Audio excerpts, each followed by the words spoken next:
Bruno Fernandes versus Martin Odegaard. It's the battle of captains as Manchester United invites Arsenal at the Old Trafford. Meanwhile, these are two teams in different horizons. Arsenal are living in a cloud like no other. Martin Odegaard could skip this to their first Premier League title in decades and decades of years. But Manchester United will be saying it's not happening. We are trying to spoil the party from them. I'll tell you, for me, this is the biggest rivalry in global football. Don't tell me about El Clasico. So better subscribe, like, and share this video because it's going to be a hot preview of the Manchester United game. And at the tail end of it, we will look at the combined best 11 between the two sides. But also, before that, I've got some quick news concerning Manchester United for you, some latest stories coming through, starting off with the fact that Mason Greenwood is attracting attention from left, right, and center. Barcelona want to take him on a swap deal, but also Chelsea have inquired about him. They're seriously interested in signing him. So it looks like there are English clubs that feel Mason Greenwood can play in England again.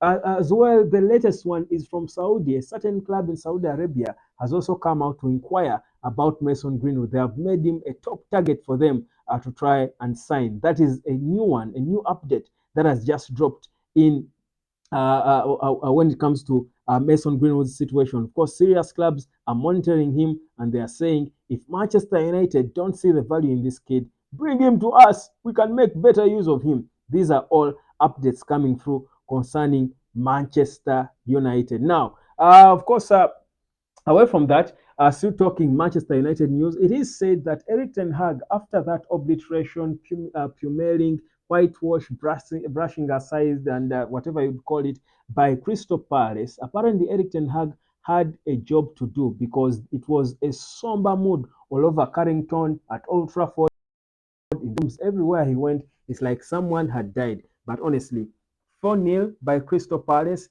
I think it's close to someone dying, really. And I mean, they all must have been feeling like, rest in peace, rest in peace. Well, they thought perhaps the club was buried. That is why some of the players who are even injured were coming out to tell the manager, please, we want to play against Arsenal. We cannot let this happen. Even Luke Shaw wanted to be part of the mix for the Sunday game. But anyway, Ten Hag says he wouldn't risk some of these players and their body and health. And so, even if Lisandro Martinez requested to be put in the team, Ten Hag doesn't seem like he wants to. I hope the lack of options might force him to do so because for me, after watching the video of Martinez training, I think he's good enough. Come on, even if he's 60% fit, put him there. A half-fit Martinez is better than Casemiro and Johnny Evans in the central defense. But anyhow, so there was a somber mood all over Manchester United, and Eric Ten Hag had a lot of work to do to try and lift players up, lift every personnel up, the staff and everyone up, to try and make them believe that we can,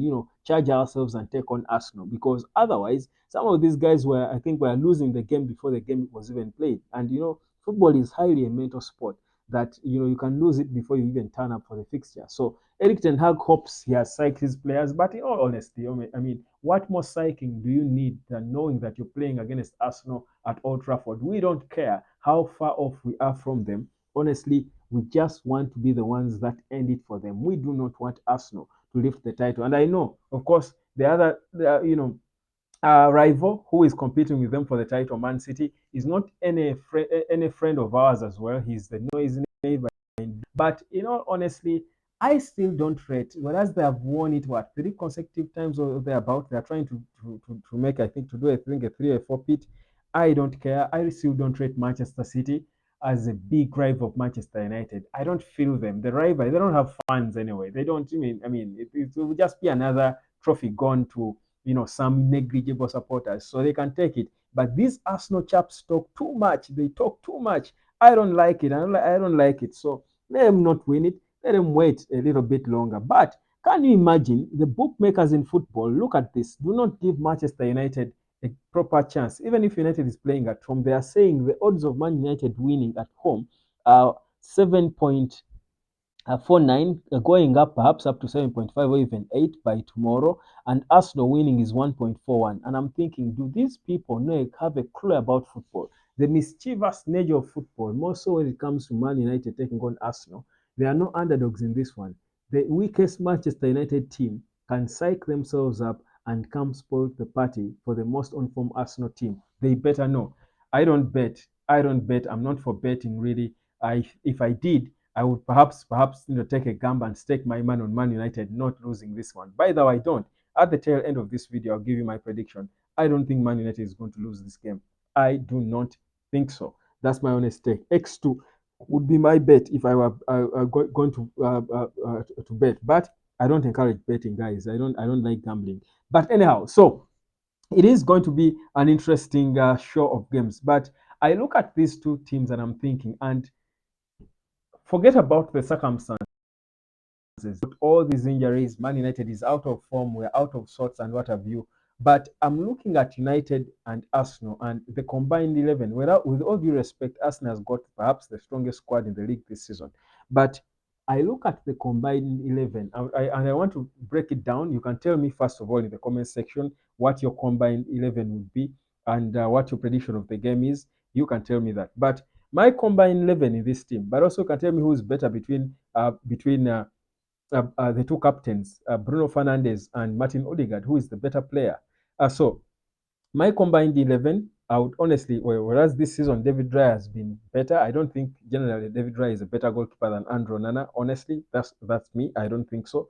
I think yes, Raya has had a good season, but he has benefited mostly from the team he has in front of him.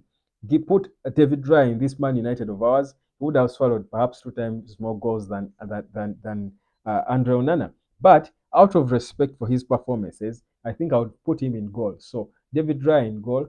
Left back, I would put fit with all our players fit by that. With all players fit either sides, I would definitely put Luke Shaw.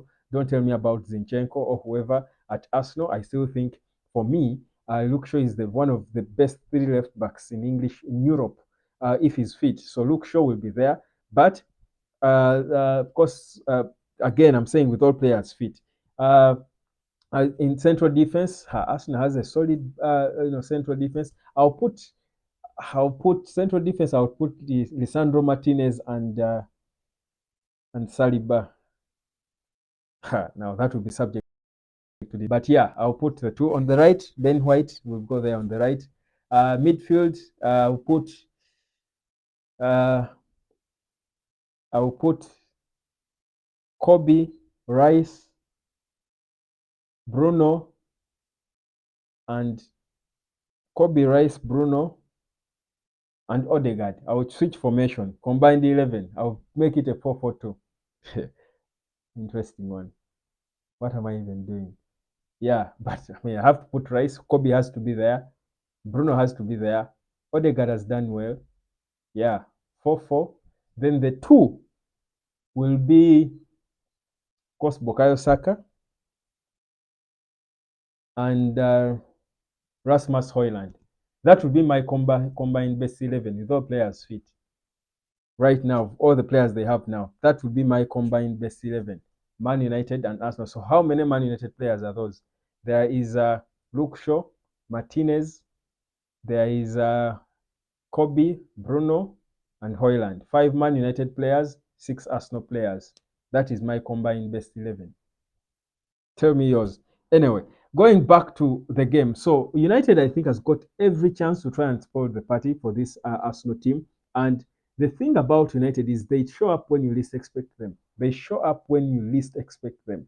And I'm thinking there is no better opportunity for Man United to turn up than at Old Trafford against Arsenal. If Bruno is in this team, there will be a different animal. I also low-key think Lisandro Martinez might play because you think about it, Mikel Arteta, as much as he has got one eye on the FA Cup final, that he doesn't want to risk Lisandro Martinez. I mean, this is an important game. This is as important as the FA Cup final, and it's not because it's a final, not because of where we will finish on the log, but because after humiliation, you need a response, and this is at home because there is a huge risk that if he plays his same players in his same way, say play his Casemiro's out of position, trust me, this Arsenal can wallow past 8-0 proper because with United every attack is to Onana. Every attack is exposing the goal. So if we are out of sorts, they will stretch us, and trust you me, they will score 8 goals in one half. And on a good day, Arsenal will destroy you. ask West Ham. So I think for me, he doesn't want to risk. If Martinez is half fit, is 50% fit, put him there at least to start. I honestly, because he's even demanding to play himself. So why are you feeling for him? That's why he's paid to play. He has played only 11 games this season. So my thinking is, if Eric Ten Hag is not stubborn like he always wants to be, if he comes out and boldly makes those bold decisions, makes adjustments, respects Arsenal, and plays a more compact formation, Manchester United will certainly have a chance. But if not, I'll tell you, we might be obliterated again. My starting 11 for United, if I'm to show it to you, of course, if Martinez is not there, of course, there is Scott McTominay and Casemiro and the lads. I wouldn't want to see Casemiro play central defense. Again, no, I wouldn't. I would rather have Amrabat tried in central defense if Lisandro Martinez is not going to play. Amrabat play central defense. But Eric, the manager doesn't think he needs to adjust his style to suit the players he has. So that's why he'll keep going for a single pivot, even when he doesn't have the personnel to play the single pivot. For me, that's my biggest problem with Eric Ten Hag. But I'm hoping this is the time when he swallows humble pie, respects Arsenal, because we know that Eric Ten Hag can adjust his style. We've seen it against Man City, where he adjusted from his single pivot, and we were not, humiliated. We were beaten. We lost honorably. So let us lose at home honorably against Arsenal. So this would be for me my starting 11. Again, that shape. So if he's not playing Lisandro Martinez, let Amrabat be in central defense with Johnny Evans, because Casemiro is overly exposed because there's no one. By the way, Casemiro cover shields the back line if he plays in the central midfield. He shields the back line. So even if the back line is weak, if he's in the middle, that's why you see in central defense, he's always almost his natural instinct is to go to attack. He finds himself coming from the central defense positions to go in the middle to try and make the attacks that holding midfielders are failing to do, because he knows what to do in that position. So why not put him there so that he limits how many balls get to your back line to try and shield the back line, then put there a weak central defense. I think for me that would help, because if you are in the middle, if you're number 6, you have more liberty to attack. But if you're a defender, one of the two, a sweeper or a man marker, you don't have as much liberty to come out in the middle and attack and try to go into those tackles that Casemiro loves to go into. So for me is play him in the middle as a holding midfielder, his natural position. Put Amrabat to play central defense with Johnny Evans if there is no natural defender. If Lisandro Martinez is not fit enough to play. But putting Casemiro in the central defense overly exposes him, because no one can do the job he can do as a number 6. So that's my honest take. Anyhow, my prediction of this game, I think Man United, it will be a draw or a win for United. But I'll go for a 1-1 draw. That's my prediction. 1-1 draw. Let me know what you think.